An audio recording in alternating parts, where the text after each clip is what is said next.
आप सभी का मेरे YouTube चैनल पे स्वागत है। I am Tarun from government polytechnic Alapur Budaun. Today in this video lecture I will discuss about the Kepler's law. Kepler ने कौन कौन से नियम दिए, केपलर के नियम से पहले की हिस्ट्री क्या थी, कहाँ से ये नियम लिया गया और न्यूटन ने क्या कंक्लूजन निकाला। तो ये सब टॉपिक हम लोग यहाँ पर डिस्कस करने वाले हैं। केपलर्स लॉ का जो टॉपिक है ये चैप्टर फर्स्ट, जो अप्लाइड फिजिक्स फर्स्ट में चैप्टर फर्स्ट दिया गया है, वहाँ से हम लोगों ने ये कवर किया है और ये जो सिलेबस के अकॉर्डिंग उसी को यहाँ पे कॉपी पेस्ट किया हुआ है। तो ये टॉपिक आज हम लोग कवर करने वाले हैं, Kepler's law of planetary motions. तो चलिए हम देखते हैं केपलर ने कौन कौन से नियम दिए। 3 अलग अलग नियम है केपलर ने दिए। टाइको ब्राहिम एक साइंटिस्ट थे जिन्होंने ग्रह उपग्रह की गति के बारे में काफ़ी स्टडी किया, काफ़ी स्टैटिस्टिकल डेटा कलेक्ट किया। उस डेटा के आधार पर केपलर ने अपने 3 नियम दिए। पहला नियम केपलर्स लॉ ऑफ ऑर्बिट है, जिसको कक्षा का नियम बोलते हैं। कक्षा का नियम मीन्स कोई भी ग्रह सन के चारों तरफ किस टाइप से मूव करता है। दूसरा Kepler's law of areal velocity means ये चाल के बारे में, कोई भी ग्रह की जो चाल होती है वो कैसी होती है। और जो तीसरा नियम दिया Kepler's law of periods means जो परिक्रमण काल है किसी भी ग्रह का सन के चारों तरफ, उसके बारे में दिया। तो 3 अलग अलग नियम यहाँ पर है, तो वन बाय वन हम यहाँ पर डिस्कस करेंगे। सबसे पहले हम लोग लॉ ऑफ ऑर्बिट से शुरू करते हैं, कक्षा के नियम से शुरू करते हैं। टाइको ब्राहिम के जो स्टैटिस्टिकल डेटा था, केपलर ने बताया कि कोई भी ग्रह सन के चारों तरफ सर्कल में मूव नहीं करता है। सर्कल उसका पाथ नहीं हो सकता, उसका जो पाथ होगा वो इलिप्स होगा, दीर्घ वर्ताकार कक्षा में गति करता है। तो पहला जो करेक्शन था, जो पहला जो नियम दिया टाइको ब्राहिम के डेटा के अनुसार कि कोई भी ग्रह सन के चारों तरफ सर्कल में गति नहीं करेगा, वो दीर्घ वर्ताकार कक्षा में गति करेगा। ये सन है और ये ग्रह है, तो ये जो पाथ है ये इलिप्स बना हुआ है। तो इलिप्स कैसे बनता है और सन जो है उसके एक फोकस पर होता है, वो मैं अभी डिस्कस करने वाला हूं यहाँ पर। तो आप देखिएगा जो फर्स्ट लॉ है कि सर्कल की अगर हम बात करते हैं, सर्कल को थोड़ा सा ऊपर से प्रेस कर दें तो वो इलिप्स बन जाता है। सर्कल और इलिप्स में 2 फर्क हैं।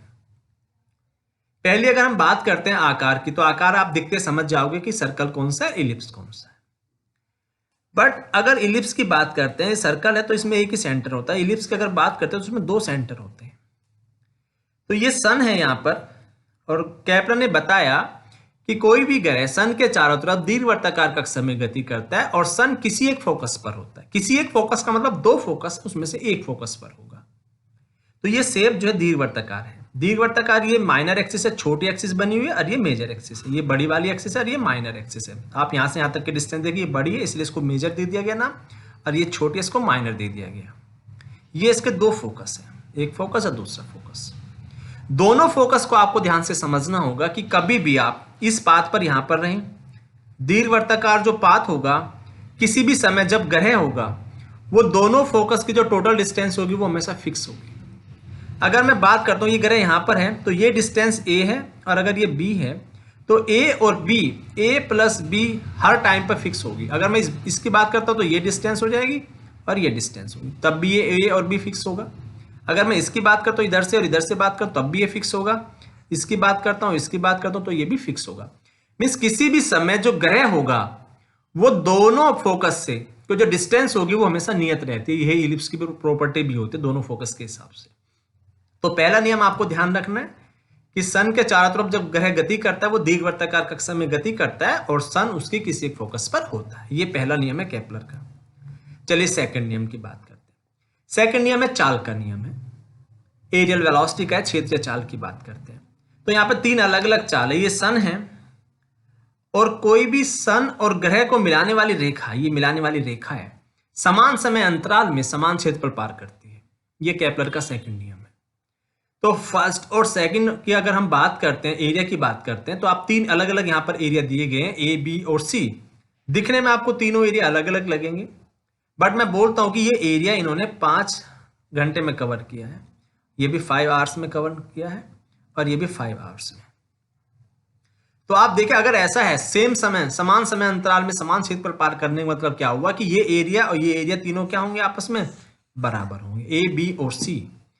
तो सेकंड जो केपलर का नियम है, सन और ग्रह को मिलाने वाली रेखा समान समय अंतराल में समान क्षेत्र पर पार करती है। ये केपलर का सेकंड लॉ है।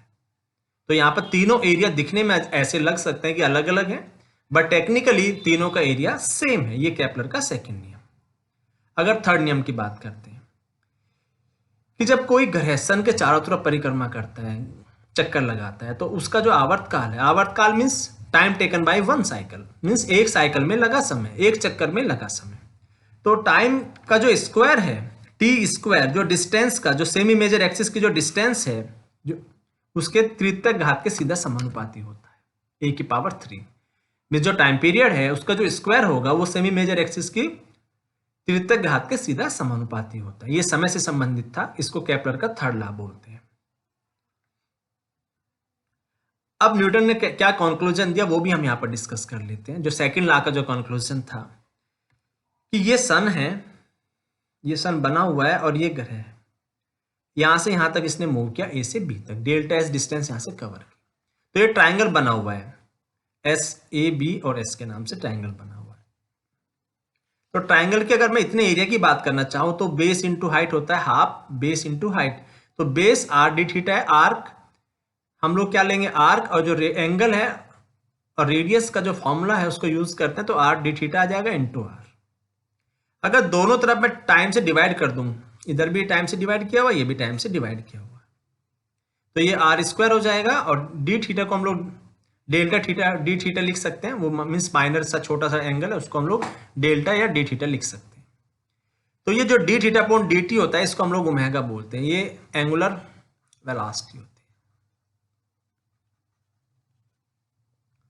तो यहां पर जो डी ए मीन्स ये एरिया है, तो D A upon D T कितना आ गया, हाफ आर स्क्वायर ओमेगा। अब कोणीय जो एंगुलर मोमेंटम है, कोणीय संवेग का जो फॉर्मूला होता है वो एम वी आर है, या वी को हम लोग आर ओमेगा भी लिख देते हैं। तो यहां पर आ जाएगा एम आर स्क्वायर ओमेगा, ये एल का फॉर्मूला है। तो ये वाला फॉर्मूला को हम यहाँ पे एडजस्ट करते हैं, तो D A upon D T आएगा एल और डिवाइडेड बाई 2m। एल भी नियत होगा और जो मास है वो भी नियत होगा। इसका मतलब जो पूरी वैल्यू है वो क्या है, कांस्टेंट है। तो पूरी वैल्यू कांस्टेंट होने से मतलब D A upon D T क्या हो जाएगा, कांस्टेंट हो जाएगा। तो डी ए एरिया और बटे समय, ये क्या है, क्षेत्रीय चाल है, एरियल वेलोसिटी है। एक सिंपल वेलोसिटी होती है, सिंपल वेलोसिटी कौन सी होती है, दूरी बटे समय, ये साधारण वेग है। और मैं यहाँ पे दूरी की जगह पे क्षेत्रफल लिख दूं तो वो क्षेत्रीय चाल बन जाएगी, एरियल वेलोसिटी बन जाएगी। तो D A upon D T क्या नियत रहेगा, मीन्स अगर ऐसे कोई चक्कर लगेगा तो वहां पर क्षेत्रीय चाल एरियल वेलोसिटी हमेशा नियत रहती है। ये सेकंड कंक्लूजन था। सेकंड लॉ के आधार पर जो न्यूटन ने जो अपना कंक्लूजन दिया, जो डेरिवेशन किया है, तो यहां से हमें क्लियर होता है कि जब कोई भी ग्रह जब सन के चारों तरफ गति करता है तो उसकी क्षेत्रीय चाल नियत रहती है, मीन्स वो समान समय में समान क्षेत्रफल पार करता है। ये कुछ डेटा है हमारे पास, सोलर सिस्टम डेटा है कि कौन कौन से ग्रह हैं, उनका कितना मास है, उसकी रेडियस कितनी है और कितने चक्कर, एक चक्कर में वो कितना समय लगाता है। अब तीसरे नियम का जो डेरिवेशन देखें, न्यूटन का जो कंक्लूजन था, तीसरा क्या नियम था, T square is proportional to R की पावर 3। तो उसको हमें कैसे ड्राइव करना है वो आप देख सकते हैं। ड्राइव करने के लिए सबसे पहले एक फॉर्मूला था ग्रेविटेशनल फोर्स वाला, F बराबर G m1 m2 upon R square, ये बेसिक फॉर्मूला है। यहाँ पे मैंने यूज किया ग्रह और सन के बीच में, ये ऐसे गति करेगा, ये इसका मास, ये सन का मास है और ये ग्रह का, प्लैनेट्स लिख दिया। तो यहाँ पर ये डिस्टेंस r है, तो G m sun m planets divided by R square. Formula होता है विकेंद्र बल का M V square divided by R. तो यहाँ पर ग्रह का हमने ले लिया m और v स्क्वायर उसका वेग होगा और r इसकी डिस्टेंस होगी। तो इसका फॉर्मूला कितना होता है v का, कि पूरा जब चक्कर लगाएगा वो 2 पाई r कवर करता है डिवाइड बाई t, ये एक चक्कर में लगा समय। तो ये तो यहाँ से कैंसिल हो जाएगा। v की वैल्यू अगर मैं यहाँ पर रखता हूँ तो ये आएगा T square equals to 4 pi square divided by G M sun mass का और r की पावर 3। ये पूरी की पूरी वैल्यू क्या है, कांस्टेंट है, तो मैंने इसको k से रिप्लेस कर दिया। तो ये क्या बना, सेम, यही डेरिवेशन था, यही केपलर का थर्ड लॉ था। तो न्यूटन ने जो कंक्लूजन निकाला, न्यूटन ने जो डेरिवेशन किया है उसके हिसाब से भी केपलर का नियम बिल्कुल ठीक है। तो ये केपलर के नियम का डेरिवेशन भी था और नियम भी हम लोगों ने यहाँ पर डिस्कस किया हुआ है। ये एक न्यूमेरिकल है। न्यूमेरिकल में जो नेपच्यून है तो वो सन की जो डिस्टेंस दी गई है कि वो 30 टाइम्स ज्यादा है, तो कितने समय में वो एक चक्कर पूरा करता है सन का। तो अगर हम लोग कंपैरिजन करते हैं, इस न्यूमेरिकल की बात करते हैं, तो फॉर्मूला सेम लगेगा, जो T square proportional to r की पावर 3 वाला फॉर्मूला मैंने यहाँ पर लगाया। अर्थ के लिए तो क्या है कि एक मैंने यूज कर लिया 1 ईयर, और डिस्टेंस की हम बात करते हैं वो 30 टाइम्स ज्यादा था, तो r मैंने क्या लिया 30 टाइम्स ज्यादा ले लिया।